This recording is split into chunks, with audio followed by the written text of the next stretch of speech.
반갑습니다. 2022학년도 고2 수학 11월 학력평가 해설 강의에 오셨습니다. 저는 최은진입니다.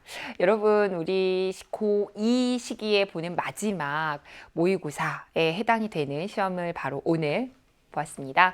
그리고 더불어서 여러분 이제 예비 고3이시잖아요. 고등학교 3학년을 앞두고 보는 아주 중요한 마지막 시험이라고도 볼 수 있겠습니다. 왜냐하면 이번 시험의 결과로 여러분이 겨울방학 계획을 또 세우실 수 있고요. 또 고3 때 어떻게 계획을 세워야 되겠다라는 것들도 좀 점검 차원에서 오늘 시험이 주는 시사점이 분명히 있을 것이라 생각이 듭니다. 다만 오늘 시험의 시험 범위는 수원, 수투 전범이긴 하지만 수투의 뒷부분이 조금은 덜 들어갔잖아요.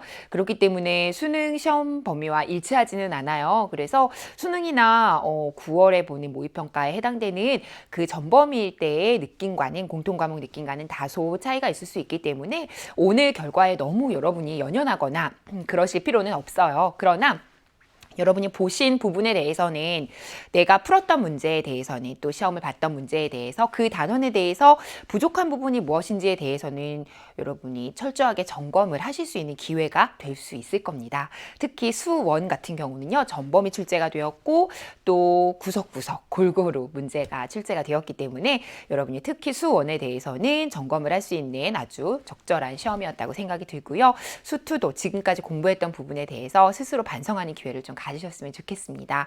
더불어서 이 수학 실력이라는 게 사실은 하루아침에 갑자기 확 좋아지거나 갑자기 확 떨어지는 종류는 아니잖아요. 그러니까 장기전이라고 생각하시고 여러분 3개월 이상의 계획을 가지고 오늘 시험 보신 것에 대한 결과로 여러분이 성적 분석을 통해서 겨울방학 계획을 좀 잘 세워 나가셨으면 좋겠습니다.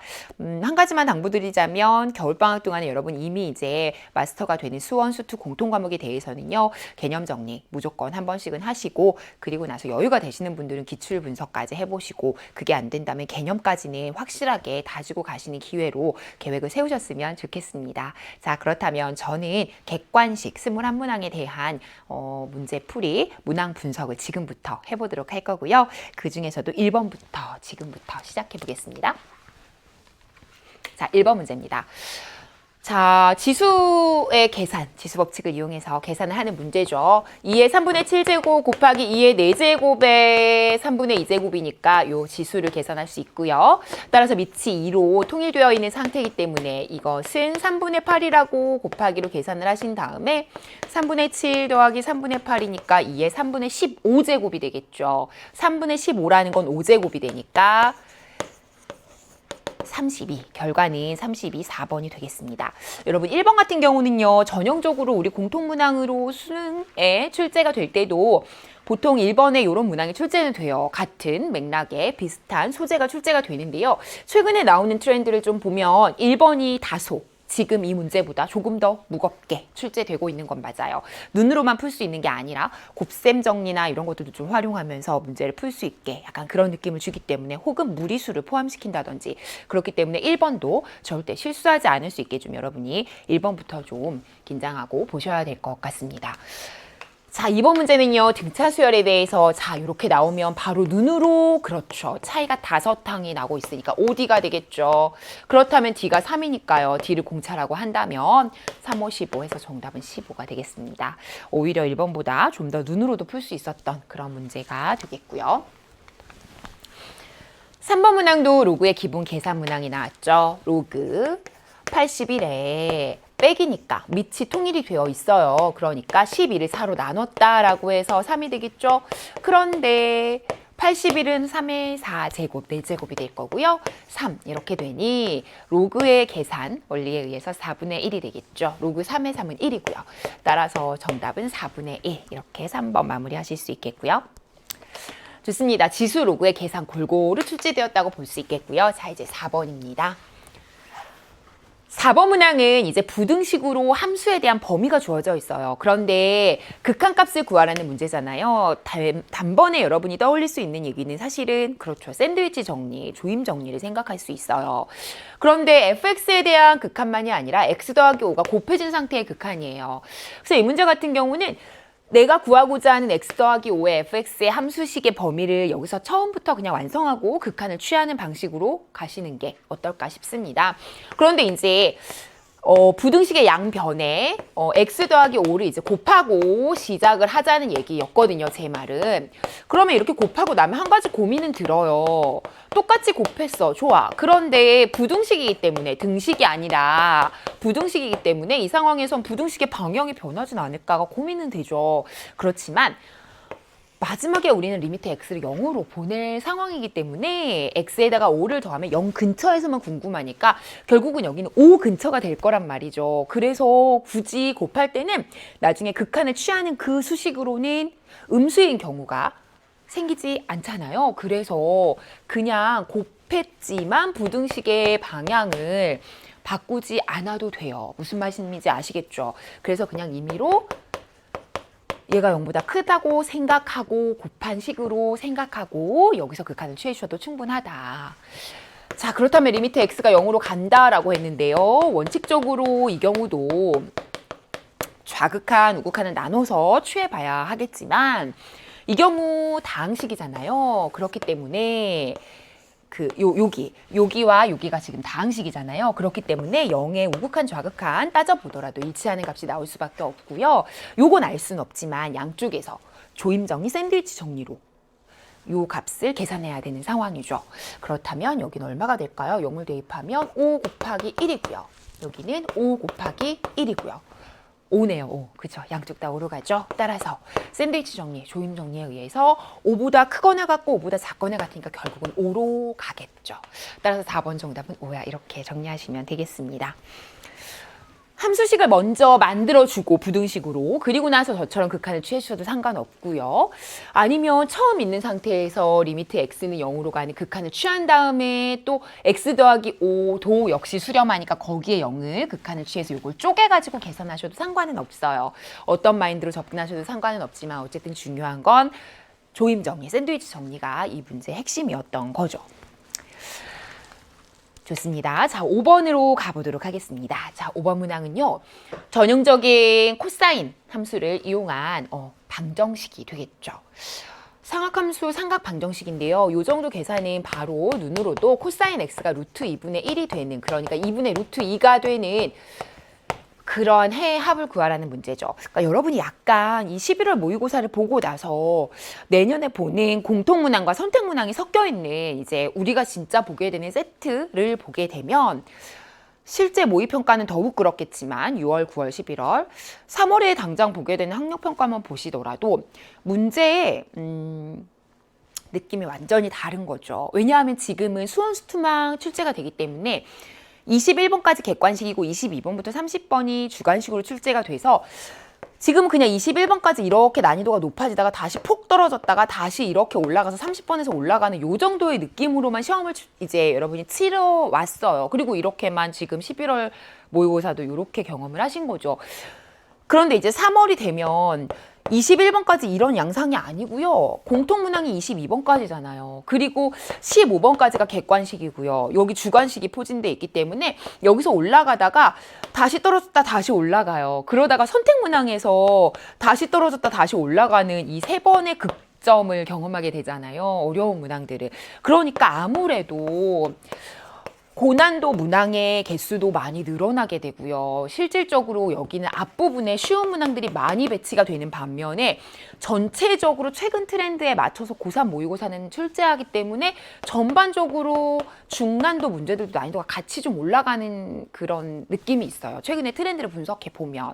그래서 아마 여러분 지금 11월에 보는 이런 삼각 방정식 이런 문제도 실제 내년에 이제 여러분이 치르게 되는 모의고사나 실제 모의평가나 혹은 실제 수능에서는 조금 더 복잡한 삼각 방정식, 삼각함수를 이용한 방정식을 푸는 문제로 출제될 수 있다는 걸 염두에 두고 가셔야 할 겁니다. 그래서 여러분 내년에 3월 모의고사 보기 전에는요, 반드시 선택형 문항까지, 그러니까 선택 과목, 그죠? 선택형이 아니라 내가 선택한 선택 과목 문항도 같이 포함된 풀 세트를 꼭 연습을 몇 번 해보시고 3월 모의고사를 진행하셔야 돼요. 11월을 꼭 생각하시면 나중에 엄청 시험 보실 때 당황할 수 있다는 걸 꼭 기억하셔야 돼요. 혹시나 하는 마음에 말씀을 드립니다.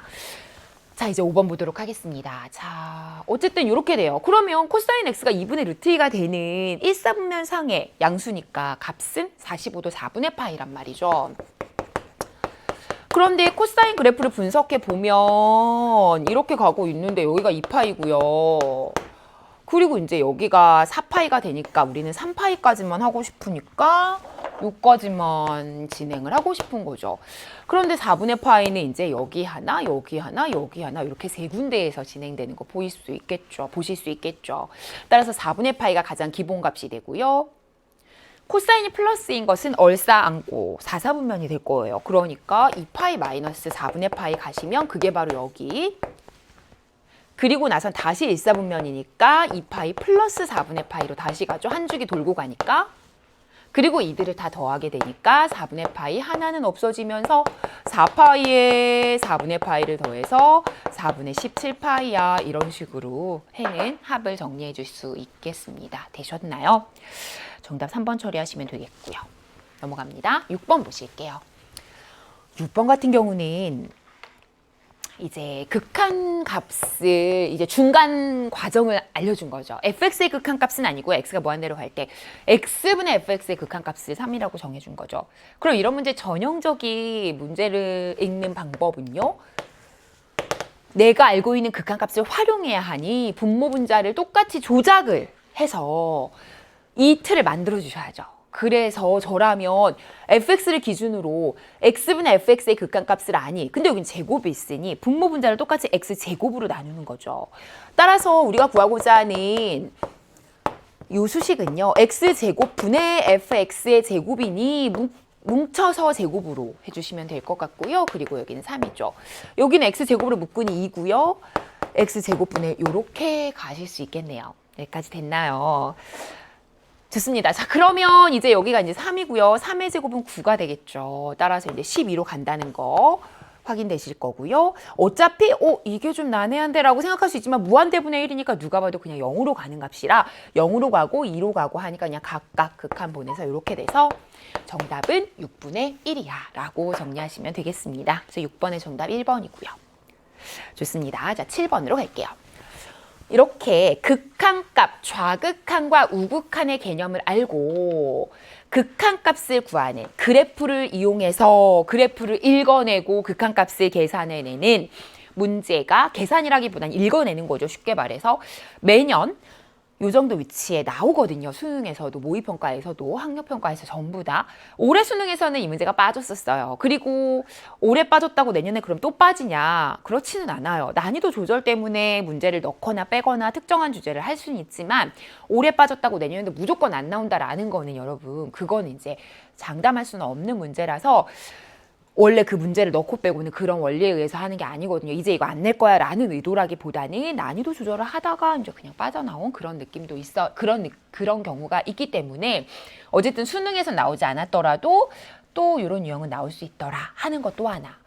또 한 가지 시사점은요. 이 문항은 평소에 나오던 문항보다는 약간 지금 생각할 거리를 주었어요. 그쵸? 그래서 그래프를 해석해서 극한값을 구하는 문제 치고는 뭔가 여러분이 생각을 좀 하고 덤벼야 된다라는 것까지. 그래서 이 문항이 주는 시사점을 좀 읽어내시고 그리고 나서 보시면요. fx의 0에서의 극한값이에요. 그러면 당연히 그래프가 쪼개져 있기 때문에 좌극한, 우극한을 따져볼 생각은 하셔야 될 것 같고요. 그렇다면 0으로 갈 때 좌극한과 우극한을 생각해보면 뭔가 값이 다 존재는 한단 말이죠. 그렇죠? 또 kgx다. 그럼 여기다 k값을 곱했다는 건 이 값에다 전부 다 k배를 한다는 거예요. k가 음수라면 뭐 밑으로 갈 거고 k가 양수라면 위로 갈 거고 무슨 말인지 아시죠? 전부 다 이제 k배만큼은 함수값들을 kb만큼을 늘리거나 한다는 얘기죠. 이해되시죠? 곱하기를 한다는 얘기니까 얘는. 그러니까 결국은 0에서 지금 연속은 아니니까 0에서 역시 좌극한, 우극한을 따로 따지는데 그때도 어쨌든 좌극한, 우극한은 k를 곱한 값도 존재는 할 거란 말이죠. 각각이. 그러니까 이 문제는 일단 아이디어는 우극한 값과 좌극한 값을 각각을 계산해야 되겠구나. 그리고 각각의 존재는 하니까 우극한을 계산할 때도 각각 계산해서 더하면 되고 좌극한도 각각 계산해서 더하면 되겠구나. 이렇게 이제 읽어내시면 되고요. 그러면 우극한 같은 경우는 fx는 지금 마이너스 1로 오고 있어요. 그러니까 얘가 지금 마이너스 1로 온 거고요. kgx 같은 경우는 우극한은 이렇게 오니까 3으로 가는데 여기다 k를 곱하니까 3k로 갔겠죠. 그래서 얘는 3k로 갔을 거예요. 그래서 우극한을 여기다 취하고 각각 제가 다시 한번 쓰진 않을게요. 각각 취했다고 한다면 요 값과 요 값으로 같다. 여기까지 되셨죠? 그리고 이제 좌극한도 마찬가지죠. 이쪽에서 좌극한 오게 되면 2로 갈 거고요. 그쵸? 얘도 요게 각각 이렇게 넣었다고 생각하시면 뒤에 좌극한 적용하시면 1로 갔는데 1에 K를 곱하니까 K가 되겠죠. 따라서 이렇게 그걸 더할 거고 여기도 그걸 더할 거고 이해됐나요? 그게 결국은 존재한다는 건 좌우극한 값이 같아져서 존재할 거 아니에요. 그쵸? 따라서 3K-1과 K 더하기 2가 같다라고 하고 K값을 계산해 주시면 되겠습니다. 따라서 2K는 3이 되고 K는 2분의 3이다. 이렇게 정리해 주시면 정답 처리 역시 하실 수 있겠습니다. 정답 3번이고요. 좋습니다. 자, 그럼 7번까지 마무리됐고요. 7번의 시사점 충분히 여러분 읽어낼 수 있으셔야 됩니다. 자, 그 다음 8번으로 갈게요. 이제 여기서부터 조금 더 시간이 걸리는 문제들이 나오기 시작하죠. 함수가 닫힌 구간에서 최소값 3분의 2를 가진다. 그럼 일단 A는 1이 아닌 양의 상수라고만 줬어요. 그쵸? 근데 로그가 제대로 정의되기 위해서는 당연히 이제 0보다 큰 상수로 정의를 했겠지만 중요한 건 A가 1보다 큰지 A가 0부터 1까지인지에 따라서 그래프의 개형이 이렇게 될 수도 있고 내려가는 감소일 수도 있어요.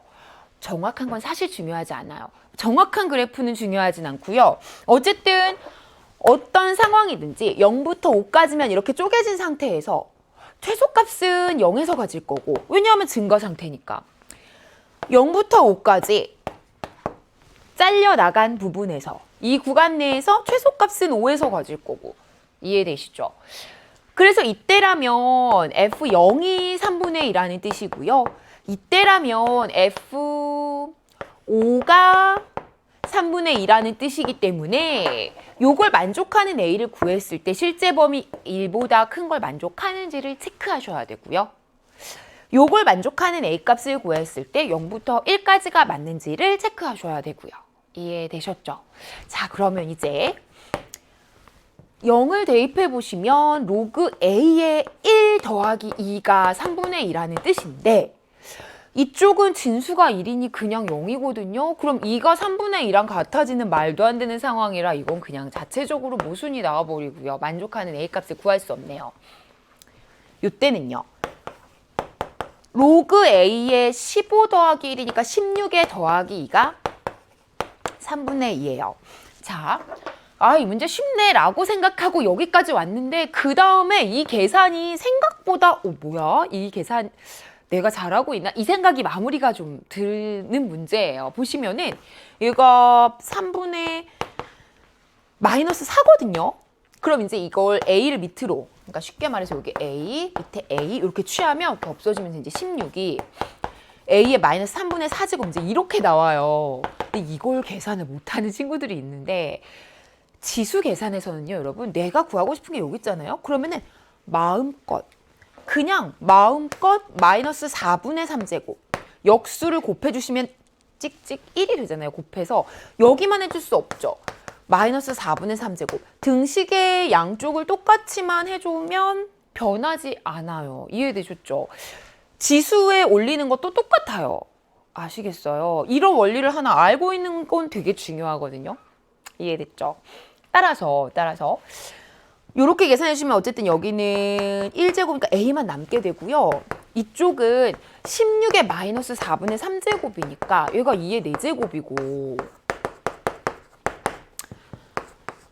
2의 마이너스 3제곱 8분의 1이 되네요. 마이너스 제곱은 역수 취하는 거니까. 그쵸? 그래서 답은 8분의 1 이렇게 가시면 되겠습니다. 됐나요? 이 문제는 단순한 그냥 로그 함수의 최대 최소에 관한 문제인데요. 마지막에 계산해서 약간 비틀어 놓은 느낌이 좀 있고요. 그리고 A 값에 따라서 여러분이 범위를 좀 나눠서 해줘야 된다는 게 문제에서 조금 생각할 거리를 준 문제가 맞죠. 그래서 좀 주의해 주셔야 되는 부분이 좀 있었습니다. 자, 9번 볼게요. 연속함수 fx고요. 정말 흔하게 많이 나오는 전형적인 문항이라고 볼 수 있어요. 왜냐하면 fx가 연속이라고 했기 때문에 누가 보더라도 fx는 x-1로 이렇게 나누고 싶은 생각이 드는 건 굉장히 정상적인 사고방식이거든요. 그런데 이 사고방식에서 x-1이라는 이 수식으로 나눴다는 건 이때 x가 1이 아닐 때는 이 함수식이라는 거죠. 맞잖아요. 0일 때는 나눌 수 없으니까. 그러면 만약에 x가 1이라면 어떻게 될까요? 그럼 이렇게 나눌 수가 없어요. 그러면 이제 어떤 하나의 상수값이 나오겠죠. 무슨 말인지 아시죠?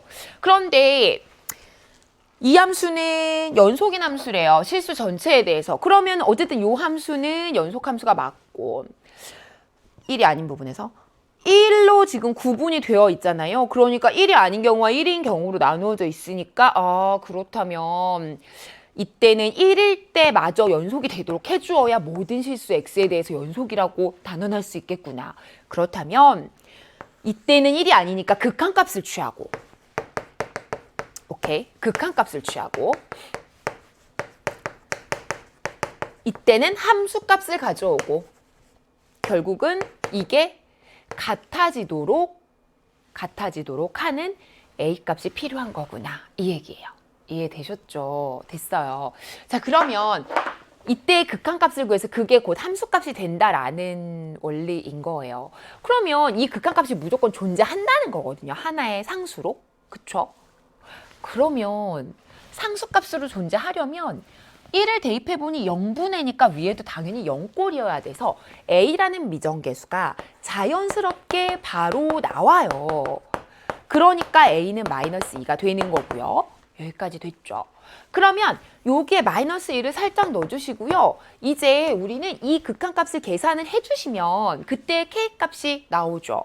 그게 바로 1일 때의 함수값이고 그게 문제에서 원했던 값이에요. 따라서 우리는 K를 구하고 싶은 거입니다. 자, 그러면 이때 계산을 완성해 보죠. 자, 보시면요. 0분의 0꼴이었고 그러니까 분모 분자에 똑같이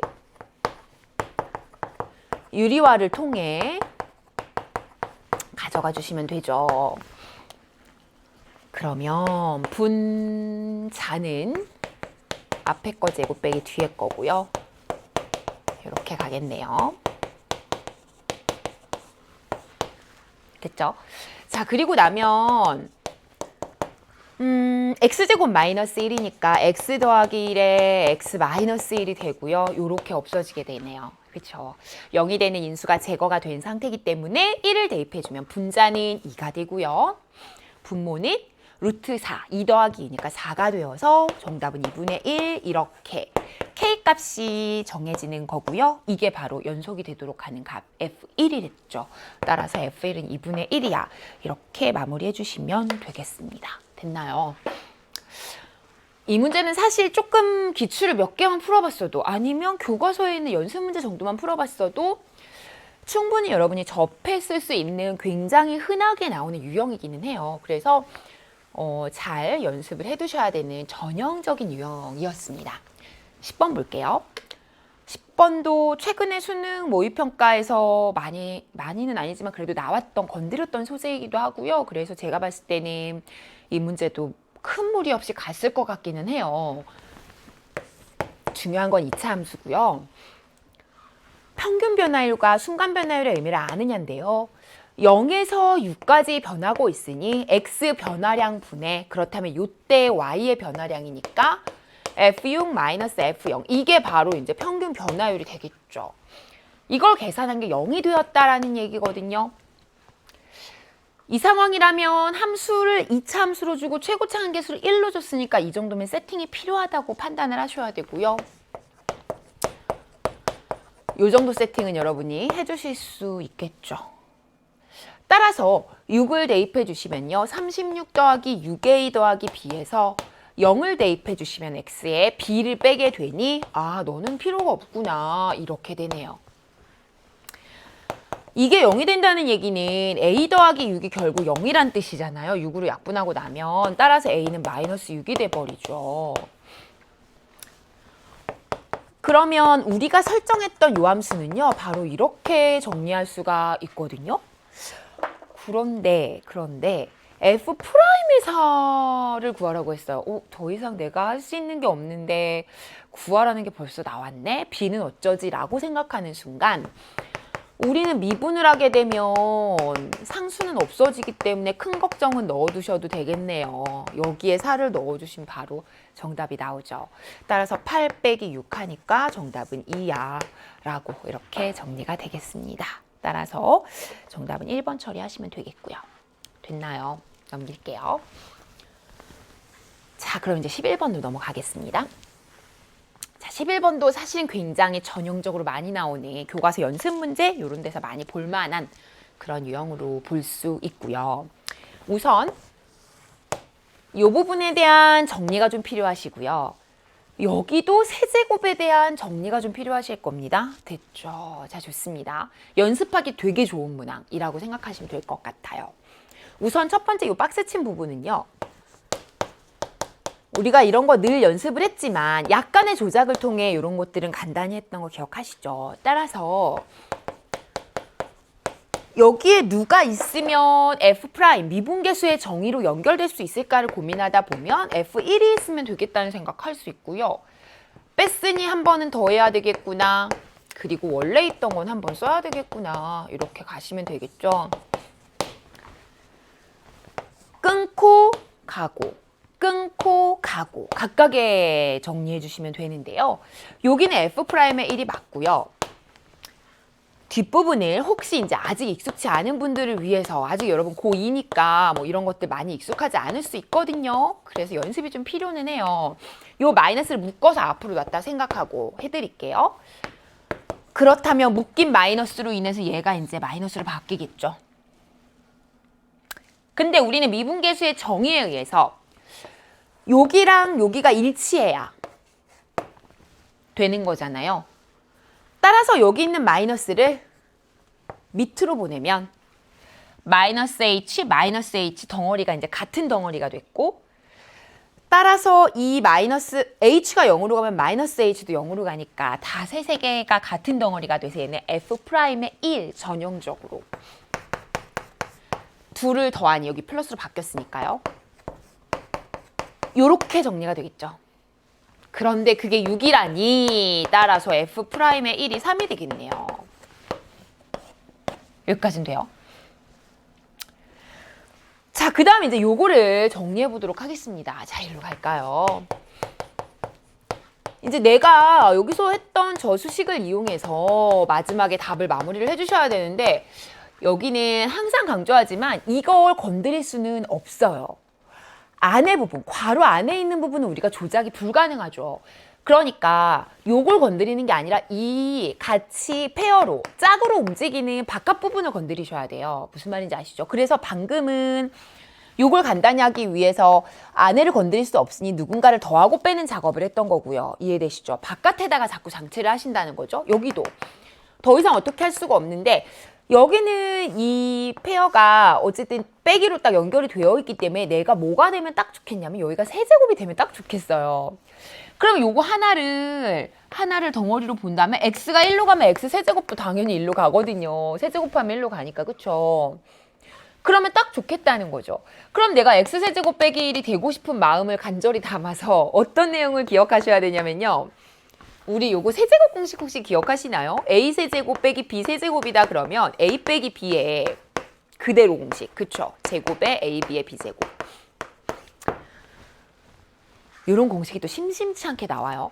그러니까 내가 원하는 건 사실은 x세제곱 빼기 1이었는데 인수분해했다고 치면 이런 상황이었거든요. 됐나요? 그러니까 내가 이렇게 바꿔준다면 사실은 원래 여기 요거밖에 없었잖아요. 근데 요거밖에 없던 걸 얘를 곱해서 이렇게 만들어준 거거든요. 그쵸? 그러니까 쉽게 말해서 원래는 요거밖에 없었다는 거죠. 그죠? 근데 제가 여기다 누굴 곱한다고요? x제곱 더하기 x 더하기를 곱한다고요. 그러면 내가 원하는 게 만들어지죠. 근데 분모만 곱할 수는 없으니까 분자도 곱해야 되죠. 그래서 똑같이 곱했어요. 그러면 이 아랫부분은 우리가 x세제곱 빼기 1이라고 아주 예쁘게 원하는 대로 정리가 되고 위에는 어쩔 수 없어요. 살려두셔야죠. 그럼 우리는 이 부분, 요거의 리미트 씌운 게 뭐죠? F'의 1이죠. 맞습니다. 그리고 여기는 11 하니까 수렴하기 때문에 쪼개서 그냥 곱하시면 되죠. 3F'1이죠. 됐어요. 따라서 요건 방금 3으로 구해놨거든요. 저 보이시죠? 따라서 정답은 9가 되는 거죠. 하실 수 있겠어요? 12번 문제로 가보도록 하겠습니다. 자, 12번 문제는 A1, A10 이렇게 주었고요. AK랑 AK 플러스 1을 더했어요. 그러니까 이웃하는 두 항의 합이 주어지고 일반항으로 그것들을 1부터 9항까지를 또 다 더한대요. 그랬을 때 25가 됐다라는 단서를 주었고요. 어떤 수열인지 뭐 그런 건 안 알려줬어요. 그런데 AK를 1부터 10까지를 쭉 다 더해보라는 거죠. 이런 문제는 일단 기본적으로는요. 시그마의 계산 능력을 보고 싶은 문제가 맞고요. 왜냐하면 특정 수열로 규정 짓진 않았으니까. 그런데 일일이 대입해서 쭉 보셔도 충분히 시간이 많이 오래 걸리거나 어렵거나 그렇지는 않아요. 물론 시그마에 대해서 내가 조금 자신감이 있다. 그러면 시그마를 가지고 구하고자 하는 게 1부터 10이니까 왠지 1부터 9면은 뭔가 여기서 조금 조작을 통해서 만들어낼 수도 있겠다. 이런 생각은 하지만 우선적으로 여러분이 떠올릴 수 있는 건 사실 그냥 직접 대입이에요. 그래서 대입을 해주시면요. 또 2를 대입하면 또 3을 대입하면 이렇게 가는 거죠. 그러다가 9를 대입하면 이렇게 가고 나서 실제로 이걸 다 더한 게 25가 나왔는데요. A1과 A10은 따로 주어져 있으니 더해주시고 게다가 얘네는 하나씩밖에 없잖아요. 지금 여기서 얘랑 얘는 나머지는 다 지금 A2부터 A9까지는 페어로 지금 짝이 지어져 있지만 두 개씩 있지만 A1과 A10 같은 경우는 한 개씩밖에 없는 거잖아요. 따라서 따로 더해주시고 A2 둘, A3 둘, A4 둘, A9 둘 해서 A2부터 A9까지 더한 거는 두 개씩 있다. 이렇게 이제 정리해 줄 수 있겠죠. 여기까지 됐나요? 이게 이제 25라는 뜻이고요. 그러면 여기가 지금 1하고 4니까 더해서 5거든요. 그래서 이거 5를 빼버리면 20이 돼요. 됐죠? 그래서 이 안에 있는 부분을 쉽게 말해서 이렇게 약분하고 나면 답은 아니지만 2부터 9까지 합은 10이에요. 여기까지 됐어요?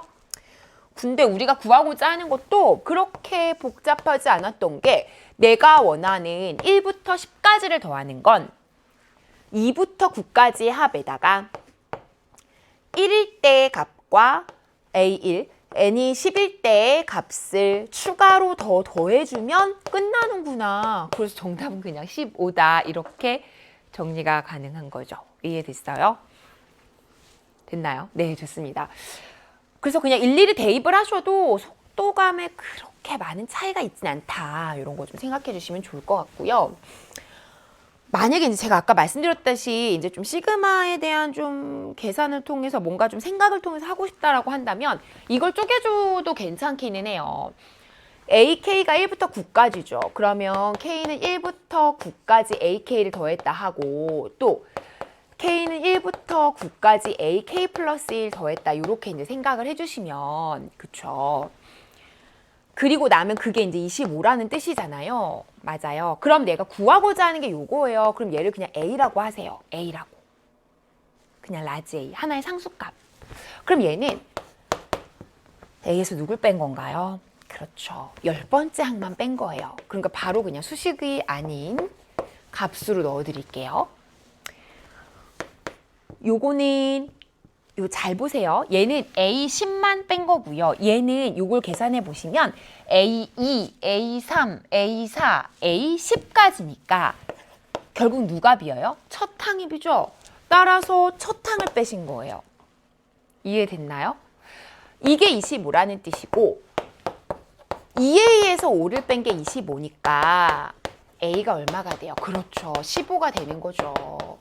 근데 우리가 원했던 게 A니까 정답은 역시 15야. 이제 이런 식으로 가도 정답은 똑같이 구할 수는 있습니다. 하실 수 있겠죠.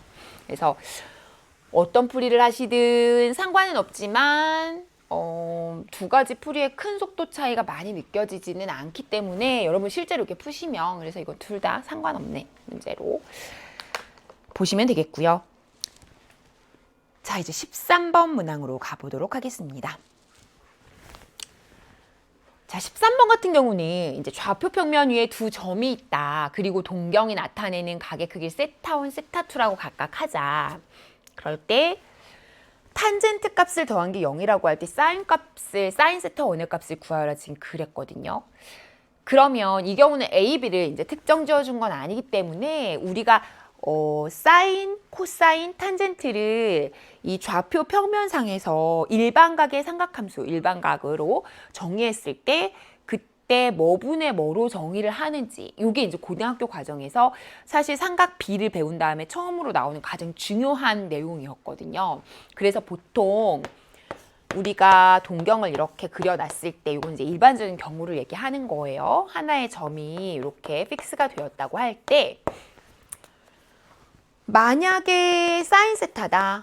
그렇다면 빗변분의 마주보는 변이 곧 사인의 원래 의미이기 때문에 그걸 떠올리면서 여기를 원점이라고 한다면 요 빗변의 길이, 만약에 이게 단위원 위에 그려졌다면 1분의가 되겠고요. 왜냐하면 반지름의 길이가 1일 테니까. 그렇지 않고 일반적인 경우로 주었다면 빗변의 길이니까 x제곱 더하기 y제곱이라고 생각하실 수는 있을 것 같아요. 루트에. 그것분에 마주보는 변이니까 누구의 y죠. 요렇게 했었고요. 그 다음에 코사인 세타다 그러면 비슷한 방식으로 밑에 깔린 변을 가져와야 되니 x 좌표를 가져온다는 뜻이죠. 탄젠트 같은 경우는 x분의 y 이런 식으로 이제 갔었단 말이에요. 그리고 요 각이 비단 직각삼각형을 그려볼 수 있는 예각뿐만이 아니라 일반각으로 확장을 했을 때도 좌표가 2, 4분면에 그려졌더라도 그때의 좌표를 x, y라고 한다면 x좌표가 음수일 거 아니에요. 그 음수 그대로 살려서 코사인 값은 음수가 되는 거예요. 이해되셨죠? 그래서 요거는 이제 정의이기 때문에 여러분이 기본적으로 알고 계셔야 되는 부분이고요. 요걸 이용해서 이제 우리는 PQ를 어떻게 정의했냐면 P는 A, B가 양수니까 일단 1사분면 위에 이렇게 자연스럽게 그려질 거고요. 그때 OP라는 동경에 나타내는 가계 크기 세타1이라고 했고 여기서 원하는 건 탄젠트 세타1 더하기 탄젠트 세타2 요거에 대한 얘기를 진행하고 있는 중이니까 일단 여기서 탄젠트 세타 값은 X 좌표분의 Y 좌표 하니까 A분의 B 하시면 되고요. 이해되셨죠? 그 다음 a제곱 콤마 마이너스 2b제곱은 q점의 좌표예요. 그럼 a제곱은 어쨌든 양수니까 이 정도 가실 거고요. 뭐 양수로. 그 다음 b제곱에 2b제곱에 마이너스니까 음수로 가서 정확한 위치는 아니지만 사사분면상으로 이렇게 그려진 동경에 해당되는 가계 크기 세타2 됐나요? 됐어요? 따라서 이제 물론 이제 이렇게 온 거겠지만 어쨌든 이때 마찬가지로 세타2에 대한 탄젠트 값을 정의한다면 저 정의를 그대로 가져와서 x 좌표분의 y 좌표 하니까 이렇게 될 거라고요. 그런데 문제에서 얘기한 건 이 둘을 더한 게 얼마라고 주었냐면 0이라고 주었어요. 그러니까 이건 진짜 그냥 수식의 계산을 보고 싶은 거 밖에는 없어요. 그래서 a분의 b에다가 a제곱분의 2b제곱을 더했다고 생각하면 통분을 하는 거예요.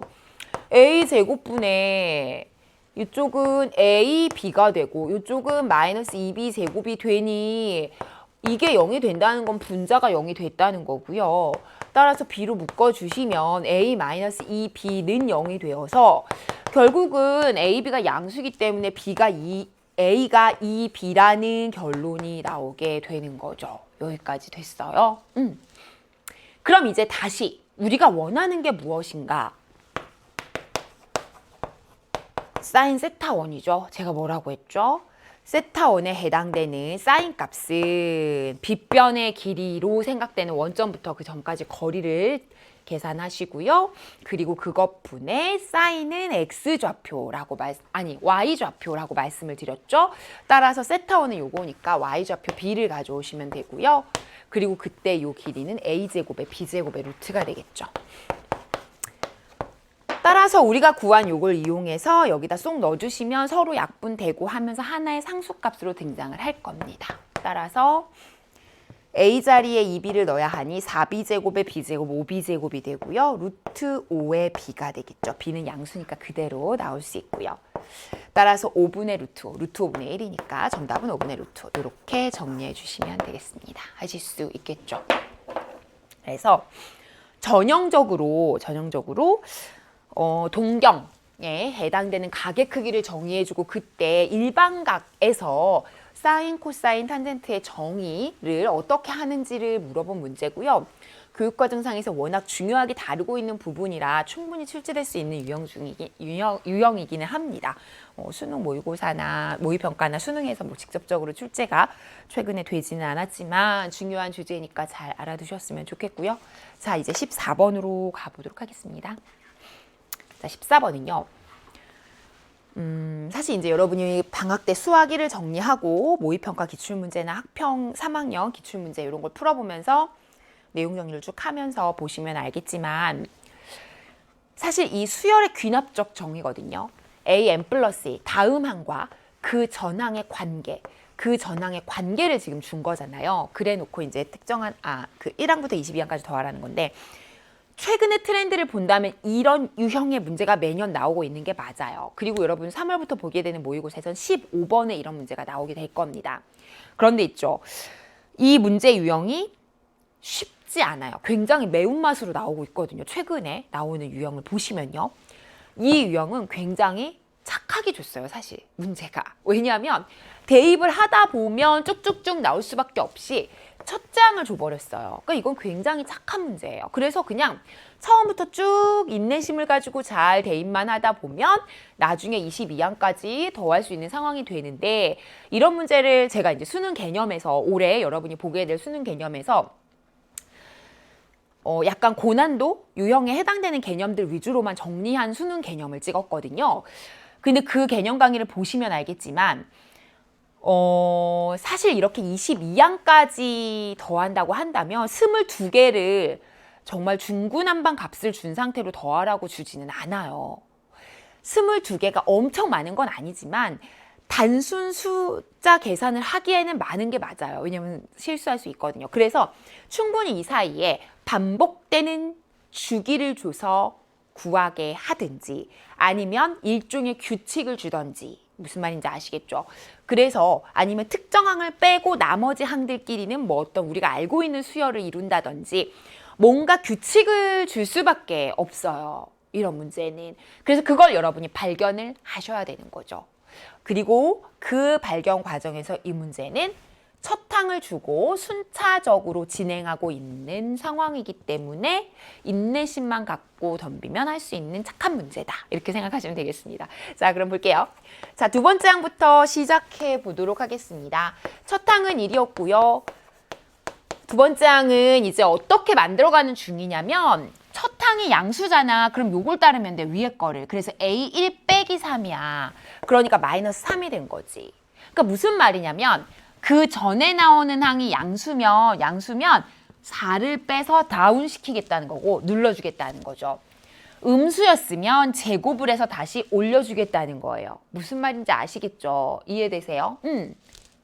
그래서 낮추고 올리고 낮추고 올리고 낮추고 올리고를 반복하다 보면 왔다 갔다 하다 보면 뭔가 규칙이 나올 거라는 생각은 누구나 이제 느낌상으로는 할 수는 있겠죠. 그러나 디테일한 건 구에는 보셔야 되는 상황이니 더 볼게요.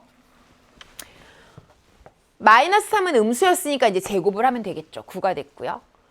그런데 4는 다시 양수가 됐으니 다운 눌러줄 필요가 있어요. 4를 뺐더니 5가 됐어요. 다섯 번째 항은 다시 얘도 역시 아직 양수니까 눌러줘야 돼요. 그래서 또 빼요. A5는 빼니까 1이 돼요. 나왔네요. 첫 번째 항이 다시 등장했어요. 아, 알겠다. 내가 구했던 다섯 번째 항은 여기구나. 그럼 다시 1이었으면 또 빼니까 눌러주니까 마이너스 3 됐죠? 그런데 너무 눌렀죠? 다시 튕겨야 돼요. 제곱하니까 9가 됐죠? 여덟 번째 항은 다시 누르니까 다시 5가 되죠. 이 과정을 계속 반복하는 중일 겁니다. 따라서 1항부터 22항까지 구한다고 한다면 1항부터 4항까지의 합을 일단 한 주기로 보고 그 주기가 몇 번이 반복적으로 들어가는지를 계산하시고 나머지 잉여류라고 하죠. 22, 21 남는 것들은 도대체 이 중에 어떤 항과 일치하는 값을 가지는지를 4로 나눈 나머지로. 왜냐하면 이들의 규칙은 이 인덱스가 4로 나눴을 때 나머지가 1인 경우고요. 이때 인덱스는 4로 나눴을 때 나머지가 2고 이때는 3이고 이때는 4로 나눴을 때 나머지가 0 없는 경우니까요. 따라서 요 세트가 20까지는 다 들어가겠죠. 맞습니까? 따라서 A1부터 A20까지는 이걸 더하면 얼마니 얘들아? 10에다가 15에다 10인가요? 6, 7, 12 맞죠? A1부터 A4까지 4, 5, 20 5세트가 나와요. 맞죠? 뭐가? 12라는 합의 값이 5세트가 진행이 돼요. 여기까지 되시죠? 그리고 A21과 A22가 추가로 등장하는데 A21은 4로 나눈 나머지가 1이니 너랑 같구나. A22는 4로 나눈 나머지가 2니까 너랑 같구나. 해서 요거 두 개를 추가로 더해주시면 되는 겁니다. 됐죠? 따라서 60에서 마이너스 2니까요. 58이 되겠죠? 정답은 58. 이렇게 정리해 주시면 됩니다. 자, 다시 한번 강조하지만 이런 문제가 나왔을 때는 첫 항이 주어졌다. 그러면 굉장히 수월해요. 왜냐하면 첫 항부터 귀납적으로 계속 진행해 가면 되거든요. 근데 최근 문제의 트렌드는 제가 말씀드렸죠. 개념 강의에서 제가 요 문제 유형만 가지고 개념 강의를 한 2강 정도를 넣어놨어요. 굉장히 중요하고요. 15번 문항으로 선택 과목 수능으로 바뀐 이후로 계속 나왔어요. 한 번 딱 다른 문제 나왔고요. 재작년 수능에. 작년이겠죠. 올해 수능 이제 여러분 선배들이 본 거라고 생각하면 모든 모의평가에서 전부 15번에 어렵게 계속 등장했던 문제인데요. 최근 트렌드는 중간항을 보통 줘요. 거기에다 더 얹어서 복잡하게 꼬기도 하고 계속 진화하고 있는 유형이에요. 그래서 너무나 중요한 유형인데 이 문제는 좀 착한 맛이고요. 여러분이 연습을 방학을 이용해서 많이 하셔야 되는 유형으로 생각하고 좀 주의 깊게 보셔야 되는 문제입니다. 아시겠죠? 그 중에서도 이런 문항도 빼놓을 수는 없죠. 기본에 충실한 문항이에요. 14번은 꼭 이것도 챙겨주셔야 되는 문제였습니다. 자, 이제 15번으로 가겠습니다. 자, 15번 같은 경우는요. 요게 문제가 생각보다 시간을 좀 허비했을 수 있는 문제예요. 왜냐하면 문제가 굉장히 심플해요. 진짜 금방 풀릴 것 같고 특정 수열을 줬어요. 등비 수열을 줬다는 거죠. 그러니까 여러분이 뭘 알아낼 필요가 없어요. 등비 수열? 그럼 A, AR 제곱. 이렇게 심플하게 줬는데 왜 도대체 문제가 안 풀리는 거지? 이런 생각이 들어요. 왜냐하면 1항부터 20항까지를 더하잖아요. 그러면 R-1에 등비수열 합의 공식을 이용하면 R의 20제곱에 빼기 1이고 R의 n제곱이니까 초항 A를 곱하게 되죠. 그리고 더해서 0이 됐다는 거 마이너스를 붙이고 갖다가 놓으면 되긴 되거든요. 그런데 얘는 보시면 알겠지만 짝수항들을 모았어요. A2, A4, A2, A6, A20까지 짝수항 10개를 모아놓은 상황이에요. 맞죠? 그래서 그럼 짝수항이니까 요거 이렇게 걸려서 한 다리 징검다리 건너가지고 가는 거니까 R제곱이 공비가 되고 그럼 항의 개수 10개니까 이렇게 가면 될 것 같고 그쵸? 공비가 이렇게 되네요. 공비가 R제곱이잖아요, 지금. 우리 원래 그 공식이 R의 n제곱 마이너스 1의 첫 항 이렇게 되는데 그쵸? 이 공비가 지금은 R의 제곱이니까 그거의 n제곱 하니까 10개 하니까 여기 다시 20제곱 되네요. 맞아요. 그래요. 그리고 나서 첫 항은 AR이죠. 여기까지 됐나요? 좋습니다. 그래서 이제 이렇게 식을 세우시는 거예요. 그러니까 얘가 이게 왜 그럴까라고 생각하고 이제 계속 고민을 하시다가 식으로 이제 덤벼들기 시작하면 좀 구체적인 게 보이죠. 그러면 이제 여러분 여기서부터 계산을 잘 하시면 돼요. 사실 이게 좀 부담스럽긴 하거든요. 계산 자체는. 그치만 너무 똑같이 주어져 있기 때문에 뭔가 해볼 만한 계산이에요. 가만히 봤더니 20제곱 빼기 바로 약분이 되네.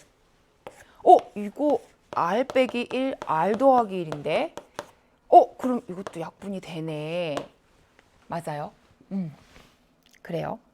그리고 그리고 나서는 A 하나 약분이 되네. 그러면 여긴 다 없어졌으니까 R 더하기 1 쓰시고 마이너스 R 하시면 되네. 그러면 2R이 1이 되니까, 마이너스 2R이, 그러니까 2R이 마이너스 1이 되니까 이렇게 되는구나. 됐나요? 근데 사실 여기서 하나 놓칠 수 있는 부분은요. R이 이땐 1이 아닐 때죠. 근데 R이 1일 때는 그럼 어떻게 되지? 고민은 하셔야 돼요. 이 문제에서는 사실 답은 아니거든요. R이 1일 때는 이미 여기 이제 R이 2분의 1 마이너스가 나왔지만 R이 1이면 얘가 지금 어떻게 되는 거냐면 A 이렇게 계속 가는 거예요. 공비가 1이니까. 그러면 여기는 첫 항부터 20항까지 다 더하면 20의 A가 되는 거 맞죠? 만약에 R이 1이라면 무슨 얘기인지 아시죠? 그 다음에 여기는요. A2, A4 짝수항을 다 더해서 10개를 더한다고 하더라도 이때는 10A가 되는 거 맞죠? 그리고 나면은 더하고 나면 30A인데 그게 0이 됐다는 거는 첫 항부터가 0이 됐다는 뜻이에요. 그러면 절대 이런 일이 벌어질 수가 없잖아요. 그쵸? 그래서 공비가 1인 경우는 첫 항이 0이 나와 버리니 말이 안 돼. 요거 왜 모순이야 라고 생각해서 벌써 제끼시면 되고 R이 1이 아닐 때는 공식을 써볼까? 너무 복잡한데 하고 포기하지 마시고 거기서 이제 계속 가다 보면 생각보다 수월하게 약분이 되니까 정리가 가능한 거죠. 따라서 이제 공비만 나왔으면요. 사실 그 다음에는 금방 갈 수 있죠. 왜냐하면 단서가 되는 식을 하나를 줬잖아요. 여기다 이제 넣어주시면 되는 거죠. A3은 AR의 제곱이고요. A4는 AR의 세제곱이잖아요. AR의 제곱으로 묶어준다고 하더라도 충분히 풀릴 수 있고 아니면 바로 계산을 하셔도 상관은 없어요. 바로 계산을 하더라도 4분의 1의 A고요. 여기는 마이너스 8분의 1의 A가 되는데 정리해 주시면 8분의 2니까 8분의 1A거든요. 그게 이제 3이라는 뜻이에요. 따라서 A 값은 24야. 요렇게 정리가 되는 겁니다. 정답. 저는 이제 첫 항을 A로 정리했기 때문에 첫 항은 이제 24야. 요렇게 정리해 주시면 되는 문제고요. 됐나요? 자, 일단 이제 요렇게 푸는 게 하나의 방법이고요. 아니면 이제 이런 친구들이 있을 수 있죠. 선생님 저는 요런 계산이 사실 좀 많이 부담스럽거든요. 해서 이런 문제를 많이 다뤄봤다 그러면 약간의 스킬처럼 어떤 느낌도 많이 쓰냐면요. 어차피 지금 봐서 알겠지만 똑같은 부분이 약분이 되는 느낌을 보셨을 거예요. 복잡한 부분이 다 같이 없어졌다는 거죠. 그래서 지금 이 상황에서 얘는 짝수항들이잖아요. 얘는 모든 항을 다 더하는 거잖아요. 그쵸? 모든 항을. 이렇게.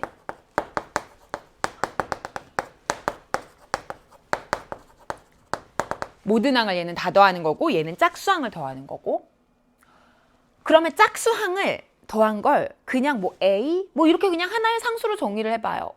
그래서 이걸 그냥 A 뭐 이렇게 보는 거예요. 상수로. 그러면 첫 항, 그 다음 항, 그 다음 항 이렇게 가다 보면 그 다음 항 이렇게 더하다 보면 요 짝수항을 더한 걸 A라고 내가 했단 말이야. 얘네들을 더한 걸. 그지? 근데 홀수항을 더한 거랑 얘는 무슨 관계가 있을까? 그걸 이용해서 표현하면 조금 더 수월할 수 있어요. 무슨 말이냐? 홀수항을 더한 거는 짝수항을 더한 거랑 무슨 관계가 있냐? 홀수항을 더한 거를 만약에 B라고 하잖아요. 그쵸? 그러면 요 B에다가 전부 다 누굴 곱하면 여기다 R 곱하면 AR이 되고 AR, 그쵸? 여기다가 R 곱하면 AR의 제곱이 되고 그 다음 항이 나오는 거 아닌가요? 그쵸? 그러니까 홀수항을 다 더한 거에다가 R을 곱하면 짝수항의 합이 나오게 되는 상황인 거예요. 지금 상황은. 무슨 말인지 아시겠어요? 제 말 이해 가시죠? 됐어요? 그러니까 알겠다. 이 짝수항의 합은 홀수항의 합에다가 다 R을 하나씩 다 곱해가지고 더하면 얘네들이 나오는구나. 그렇다면 제가 아까 이거 뭐라고 잡았죠? 홀수항의 합을 B라고 잡았죠? 그럼 짝수항의 합은 뭐라고요? RB라고요. RB, 그쵸? 그게 A였고, 그럼 A는 잊어버려요. 필요 없고.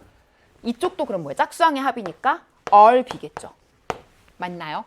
그래서 얘가 뭐가 되냐면 RB 2개, 그 다음에 B 하나. 이렇게 한 게 이제 0인 거예요. 그런데 B로 묶어주면 요게 0이라는 뜻이고, B가 0은 아닐 거고, 홀수항의 항이. 그러니 항의 합이 R이 마이너스 2분의 1이다 라고 하고, 이제 그 다음 부분은 아까랑 똑같이 푸시면 돼요. 방금 했던 게 R이 마이너스 2분의 1이라는 걸 구할 때 수식을 20제곱까지 이용해서 표현한 다음에 서로 약분이 되는 과정으로 이걸 구했는데, 지금은 그럴 필요 없이 하나를 치환하고 나니 나머지 짝수항의 합을 홀수항의 합을 이용해서 표현이 가능했다. R, B 이런 식으로. 무슨 말인지 아시겠죠? 그래서 그걸 이용해서 이제 이거 단순하게 이제 풀어준 거죠. 약간의 치환 느낌으로 간 거죠. 요런 느낌으로도 문제를 풀다 보면 꽤나 이것도 아이디어로 쓸만은 합니다. 근데 처음부터 이런 생각이 들지는 않는 게 당연해요. 그래서 저처럼 처음에 풀었던 것처럼 시도하셔도 나쁘지 않고요. 그리고 이걸 생각하는 시간에 충분히 정직하게만 잘 가져가면 충분히 수식으로도 빨리 해결이 가능하니까요. 어쨌든 두 가지 방법을 공부하는 과정이니까 다 연습은 해주시면 좋겠습니다. 네, 수고 많이 하셨고요. 오늘 첫 번째 시간은 15번까지로 마무리를 하려고요. 네, 16번부터는 이제 다음 시간에 두 번째 시간에 연결지어서 보려고 합니다. 여러분 16번부터는 조금 여러분이 더 어려워한 유형들이 많이 있거든요. 다시 한번 문제 훑어보시면서 조금 있다가 만나도록 하죠.